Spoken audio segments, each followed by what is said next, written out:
Hey everybody. Today, Rahdo runs down the race to the newfound land, which is a tile laying worker placement area control style game where 2 to 4 players are literally racing to the newfound land. And the way it works is the first thing we do every round is we go through our land phase. We get some income of 1 lumber and 1 cloth for making sails, and this is added to the stone we have right from the get-go. Then, if we want, we can spend our resources to upgrade ports and build ships.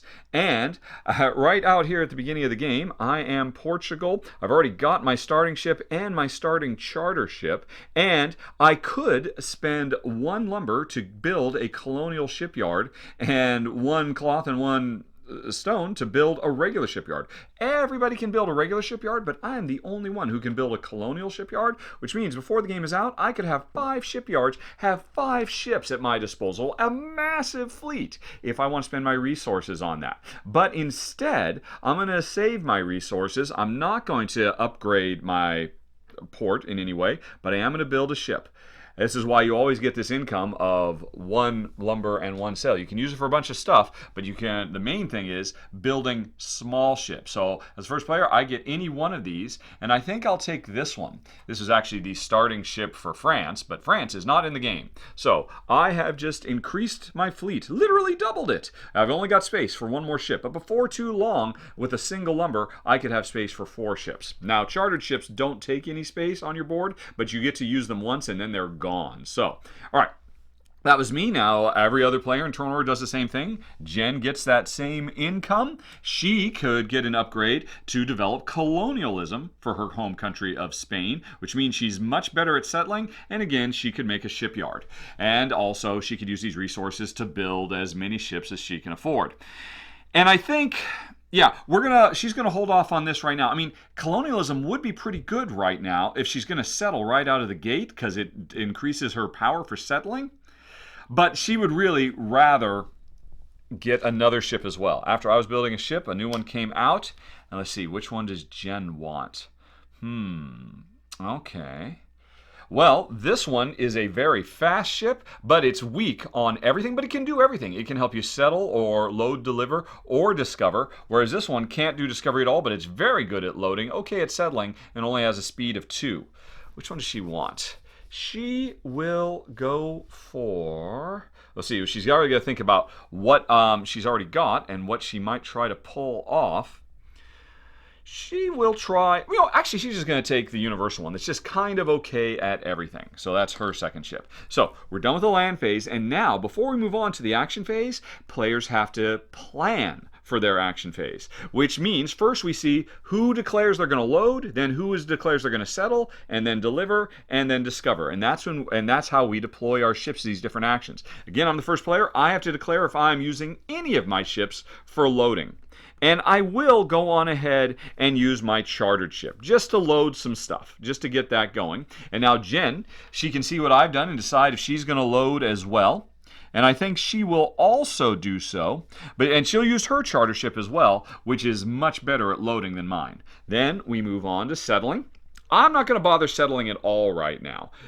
But Jen... I think she will settle because her starting Spanish ship here is particularly good. It gets to do a double settle action.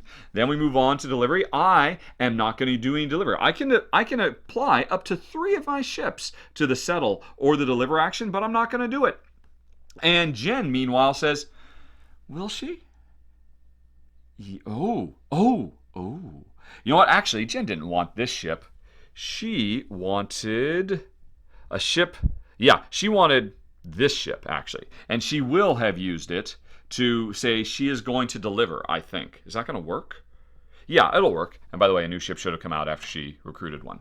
All right, and now finally, I can deploy up to 2 of my ships to discover. Both of my permanent ships are going to go out and discover the newfound land. And Jen... she's not going to discover it all because all her ships are tied up. So we're done with planning. Now we actually go through and do the action phase. And now turn order doesn't matter anymore because it's all about the speed of our ships. I've got a very fast charter ship. Jen does not. So I'm going to load first. My loading power is 1, which means I get to load 1 lumber. If it had been 4, I could have taken a gold, which is a wild card, or any of the other ones. I just get a lumber now. Okay, and I get to draw cards equal to my loading ability and keep one of them, which means I'm just going to draw one. Now, ideally, you want to draw a bunch of these because you're looking for really good cards. Not all cards are created equal in this game, and I got, okay, that's not bad, a stone. I can hold on to this, use whenever I want. I'll just use it right now and take a little bit of extra stone. That's pretty nice. Okay, now Jen is going to load. She is loading her charge ship, which is a 3, which means she gets some stone. So now she's doubled her stone, and she gets to draw 3 cards and pick one. And she's hoping for a ship. That's the best thing you can get out of here. And yeah, she got a ship. She could get 3 points. She could get 2. Oh, 2 lumber. Does she want 2 lumber? Because she needs to be thinking, since she's planning on delivering, what resources is she going to have to deliver to Stockholm, Venice, or Hamburg? Yeah. No. She'll take the ship. She'll take the ship. All right. So these other ones she didn't take are gone. Bye-bye. And this is a charter ship she'll be able to use in the second of 4 rounds. This is a very short game, only 4 rounds. So Jen has increased her overall fleet side for the next round. We're done with loading. Next up, I do not have anybody settling, so Jen's slow ship with a speed of 1 will be the first to settle. And that means, since this is a level 2, she takes 2 of her cubes and occupies any of these zones. And as part of setup, 2 zones were chosen randomly. And Jen will go on ahead and use this double to occupy this space. And as a reward, she can take 1 point or a cloth and a wood. She'll take a cloth and a wood, which, as you recall, means she'd be able to build another small ship at the beginning of the next round. Although she has a different use in mind, I think, for that. Yeah, she does. Okay, so cool. And she's begun the area control game. If, before the game is over, all of Newfoundland has been discovered, whoever has the most cubes on it will score 9 points. Whoever has the second most scores 5. Although ties, you end up getting very little or anything. All right, so Jen is going for the area control game by settling. And if she had unlocked her colonialism power, she would have gone to act as if she'd sent another ship out and get even more settling bonuses, but she didn't build it. She'll have to worry about that later. Right, now we're moving on to deliver. Again, I did not deliver. Jen is delivering. So, even though her ship is fairly slow, she's the first to get to go. She can ship 3 goods back to the old world. And she has 4 goods to choose from. I believe she will take the 2 stones she's gotten and the 1 lumber and ship it off to Hamburg, where you can see if she does that, she scores 6 points. All right. And she puts 1 of her tokens over here. So she has begun trying to get area majority control of Hamburg as well, which will be worth 7 points. If she can just get 1 more thing delivered for Hamburg before I get in there, she will have this city locked down and get even more points. Right, but in the meantime, she got 6. So she's first on the board. 1, 2, 3, 4, 5, 6. And she's just short of hitting the first target. Oh no! If she could only get 1 more point. Because as soon as you hit this, you get to look through the randomly shuffled together objective cards and be the first to pick one of your choosing. And getting first dibs on these is hugely important. And so I haven't scored anything, but Jen's about to cross that line. Alrighty, so anyway, so she's done delivering. She delivered 3 things. Oh, by the way, of course, a new option. Now Hamburg wants cloth and lumber, which she might do next turn to get total majority there. So anyway, so that's it for her. She's done doing everything. Now, hey, discovering. Jen's not discovering. I'm doing nothing but discovering. Okay, and if we were both going, who would get to go first? Well, we'd have to add up the speed of our ships. I'd have a total speed of 5 here. But anyway, I'm the only one doing it, so I have 2 plus 2 is 4. I have 4 discovery, which means I draw 4 discovery tiles randomly. And since I sent 2 ships, I am going to discover 2 spots on any of the newfound land. And the nice thing is, unlike settling, where when you put your cubes down, you only get 1 of the rewards, when you're discovering, you get both of the rewards. So I am going to get a lot of rewards and get a little bit of area control myself by putting 2 of these 4 tiles into play.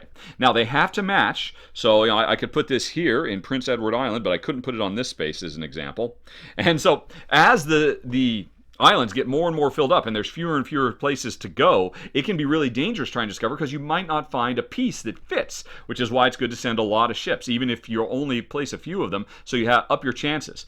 And plus, of course, I'm giving myself access to rewards. Like, this is a really nice one. Stone and 2 points? Yes, please. And what the heck? Jen's in Newfoundland. I'm going to try and beat her in area control. So I only get 1 cube here, but I get the stone and 2 points. 1, 2, and a stone. Yeehaw. And that was my first of 2. And now, if I want to keep on discovering in Newfoundland to compete with Jen, let's go ahead and do this one. And I get 2 lumber and 1 point. Alrighty. So I have a whole bunch of resources I could send back to the old world next round, and I have caught up with Jen in terms of area majority Newfoundland. And these 2, they just get discarded. Okay. Alrighty. So that was it. We have finished the discovery phase. And now the last thing that happens is the end phase, where first of all we'll have cartography. 1 random island is going to get discovered by other European settlers, and wow, it's Newfoundland. There was a 1 in 4 chance of that. Or is that right? Yeah. I think so, yeah, because there's 8 tiles, 2 of each. So Newfoundland is going to get, in a 2-player game, 3 more tiles. So we draw 3, or we keep drawing until we can put 3 in Newfoundland. This one is a corner. It cannot go in Newfoundland, so we just go on ahead and discard it. We got to put 3 in here. Another corner can't go. And okay, we have one of these little guys. And then we keep drawing. Will this one go? Yes, this one will go. And we draw 1 more. And yeah, another one. Okay, so Newfoundland is well on its way to being fully discovered, and then the area control will kick in. These ones get discarded. And now, in a 2-player game only, this does not happen with higher player counts, for each tile that gets discovered during cartography, a dummy player cube gets put out. So, all of a sudden, Jen and I are tied for 2nd place, and the dummy's in 1st place. And if we are tied for 2nd place, neither of us gets the 5 points. So, there is a race to get more land and settle as fast as possible to have the majority to get those 9 points. Alrighty. And then after cartography, if any islands were completely filled up, or if any cities had all their delivery spaces filled up, we would score those area control bonuses, which could be a really, really big deal.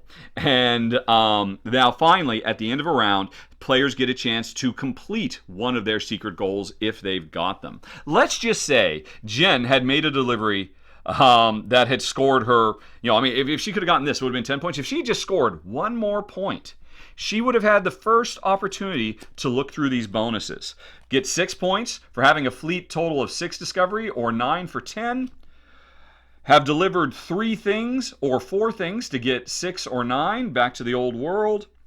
2 upgraded big ships. These ships are much more expensive to build. You can see they require specific resources, but they're worth 3 points and they're much more powerful. Build at least 2 or 3 large ships to get 8 or 13 points, and so on and so on. The sooner you get this, the sooner you have a goal in mind that you can be working on, because at the end of the round, you get to score 1 of them, and only 1. Now, if you give up extra resources, you could spend more than 2, and you'll probably do that because you only get 4 chances over the course of the game to score, hopefully, the 3 different goals you picked up. But to even get those goals, you have to race, get more and more points to unlock them, as well as getting first dibs on captains who have cool special powers, and just extra resources as you need them. And another interesting thing happens, when somebody hits this number, they go on ahead, they get dibs on whatever stuff is left over, and the marker moves back up to 3. 1, 2, 3, meaning the players who are farther behind can get access to those resources that much faster, which is a very interesting little wrinkle. Right. And anyway, at the end of the round, we pass the first player marker, and then we go on to round 2. And that, folks, is the rundown on Race for the Newfound Land, which, honestly, Jen and I have loved to pieces. One of the best Euros we played this year. Absolutely adore it. A game where the race subsumes everything else. You might want to build up for big, epic turns later on, but that means you're slowing down and giving first dibs on all the good stuff to everybody else. But you know what? Them getting there first will benefit you, because then the targets are that much closer. It even applies to being the first player to hit the 50-point mark, because the first player to do it gets 5 points. The second player to do it gets 3 points. The race is what it's all about, and that makes this feel very much more tense than your average Euro-style goods conversion game. That said, as much as Jen and I have liked it, I am a little disappointed that they didn't do a bit more for scaling for 2 players. The area control thing for the islands is great. They should have done something similar for the cities. And really, the first player to get access to the bonus cards, that's nice, but the second player still has 4 to choose from. There really should have been 1 removed randomly just to tighten it up so that the race is even more omnipresent in 2-player. Honestly, we might do some house rule variants to clean up a little bit of that stuff, but in spite of that, we have had such a good time racing to the newfound land. And that's the rundown, folks. Thanks for watching. Have a very nice day. Talk to you later. So long. Bye-bye.